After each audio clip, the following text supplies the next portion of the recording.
How's it, everyone? My name's Gordon, and welcome to this week's C# video where we're going to talk about enums. Enums is quite a cool feature in C#, and there's lots of interesting ways that you can use them in your applications. Let's take a look. So let's say we've got some basic code like this. Starts off with a magic number, which says it's for permissions. If we look into the switch statement, that magic number of 1 means it's got read access. Now, everywhere outside of this little block of code, we wouldn't know what that number 1 means. So one way we could go about fixing this is to have a static class that has a whole bunch of constants in it for our different permissions. So let's see what that would look like. So that would look something like this. We'd have our class. A class has the 4 different constants in it. And inside our switch statement, we'll switch out the magic numbers that we used to have for those different constants. You can see I don't have a case here for no access, and that's just because that is the default case. Now, in a case like this, this code works perfectly fine. So if we run this, it'll tell us read. And if we switch this to 2 and save and run it again, this will tell us we have write access. And at this point, you're probably saying, Gordon, you told me this video is about enums, and so far you've only showed me switch statements, which was a couple of videos ago. I know, I'm getting there. So let's see how we'll change this code that started off as a bunch of constants into enums.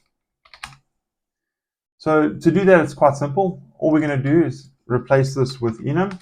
And then for our values, we'll just go and remove all the public constants and then change all the semicolons to commas. Now that we've done that, you can see the code on the left complains, and that's because we're currently doing a switch on an integer, and this has got a whole bunch of enum values. So to fix that, all we're going to do is cast this 2 as an enum. And with those changes, we can run this code, and it'll work exactly as it did before. So if we're going to change this to 3, as you'd expect, this now works. So with this code, if we did want to get the integer back, we could just do the reverse of what we did at the top. So we take permissions, and over here we'll just say int. So that will give us the number for it. And if we did want to get what the text is, or this exact text here, we can just toString this, and that would give us what that toString is. So now if we go ahead and run this code, we can see that that gives us the integer value and the string value of the enum. In the event where we have the name of the enum, so in this case we have read and write, which comes from here, what we could do to get that same enum value is we can do enum.parse, pass in the type, and then pass in the value. In this case, this permission will be set to what read and write is. So if we go ahead and run this again, we can see that we get 3, and we get obviously the same name that we put in, which both represent this. Now let's say you need to get a list of what all the enum values are. Say you need to return that from an API, for example. You could say enum.getValues, again pass in the type, and that's going to give you a list of each of the items in the enum. And then from there, you could simply select the name of the enum. In this case, because we have underscores, we'll just replace underscores with spaces. And then we'll get the numeric value of the enum as well. So again, if we go ahead and run that, you can see that we get that full list back in a way that would make it easy to return from an API. So by default, the numeric value that you see with an enum is an integer. And to see that, what we can do is just remove this off. And instead, we'll say get an aligning type. And then in our console write, we'll say permission.getType. Now, if we run this code, you can see that each of those are returned as an int32. And why this is interesting is that people often use enums as part of their data models for Entity Framework. And in a case like this, where your permissions are generally not going to grow that much, you might want this to not be an integer in the database, but rather a tiny int. So what we can do here is we can change the type to be a byte. And now if we run this code, you can see that the type is byte, which means that if we had a simple DB context like this, so we have a user permissions table, and in our user permissions table, we have a user ID and an enum of the permission. This will get created as a byte instead of an integer. So to show that, I'm going to run .NET EF migrations add and just give it a name of user perm. And then if we open up that migration, you can see for the permission column, the type is a tiny int. And because I didn't show you this the other way around, let's just go ahead and remove byte here. So this should make it back to being an integer again. And what we'll do is go and add a second migration, you can see in this migration, it now wants to change the type to an integer where the old type was the tiny int. So the last thing I want to do is talk about this code mess. So for simplicity's sake, I've switched this back to being a byte just to help with explaining some stuff. So what do we have here? We have some code that checks for certain permissions, and then we have another variable that says what permissions we currently have.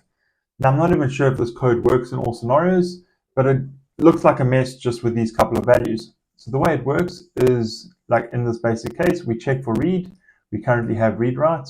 If we run this, we can see that we check for read, we have read write, so we do have permissions.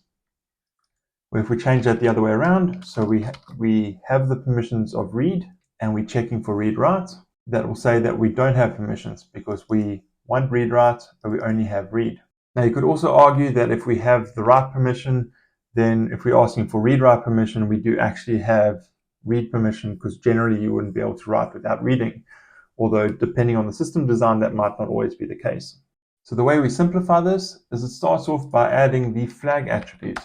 And by simply adding the flags attribute, what we're able to now do is change our logic here down to a single line of code that, rather than having the whole big if branch, we can just say permissions has flags check for.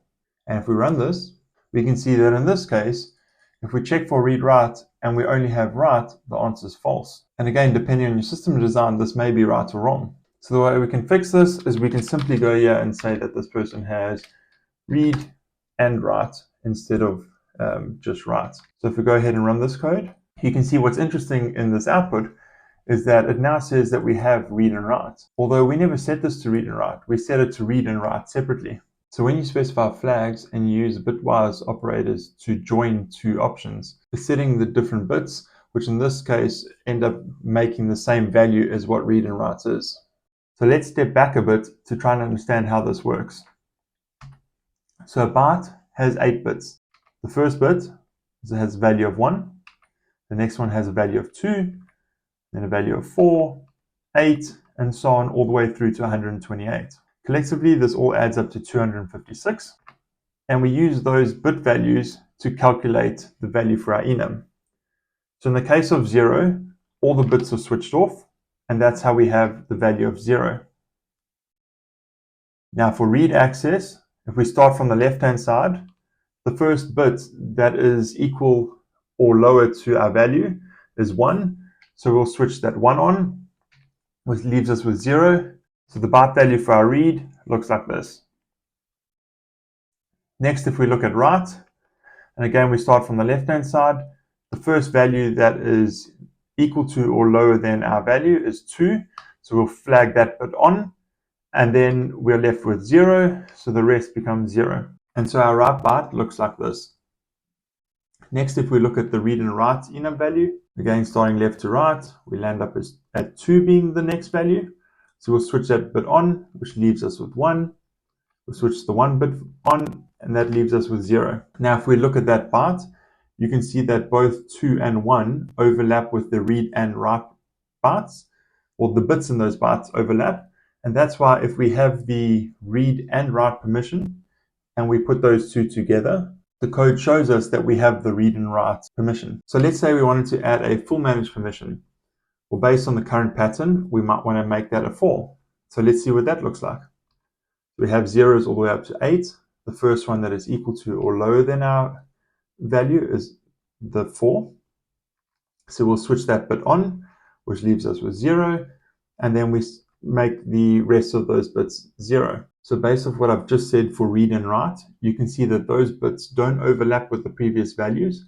So if we had someone with a full manage permission, and we had asked if they have read and write or read, the answer to that would be no. So instead what we want to do is we want to make full manage a 7. And in this case, we'll have zeros all the way up to 8. Then we'll have a 1 for 4, a 1 by the 2, and a 1 in the last bit as well, which leaves us with 0, making our byte look like this. And then as you can easily see now, the bits in that byte overlap with all the previous ones, so everything will work as we expect. So if we jump back to the code and we just want to see what that might look like, if we start off with the first example we had, or showed, where we have manage being equal to 4. You can see that if someone had the manage permission and we asked if they had read and write, the answer for this would be false. Same if we asked for write, we'd get false, and for read, we'd get false. But now if we change that value to 7 and we rerun all those same tests, for read we get true, for write we get true, and for read and write we get true. So that's all I wanted to share with you today for enums. If you found this video helpful, please like and subscribe. If you have any comments or thoughts on enums, interesting ways that you've used them, please leave that down in the comments. Or even if you just prefer magic numbers instead of enums, I'd like to hear that too. Thanks for watching. I'm Gordon Beaming. Until next time, cheers.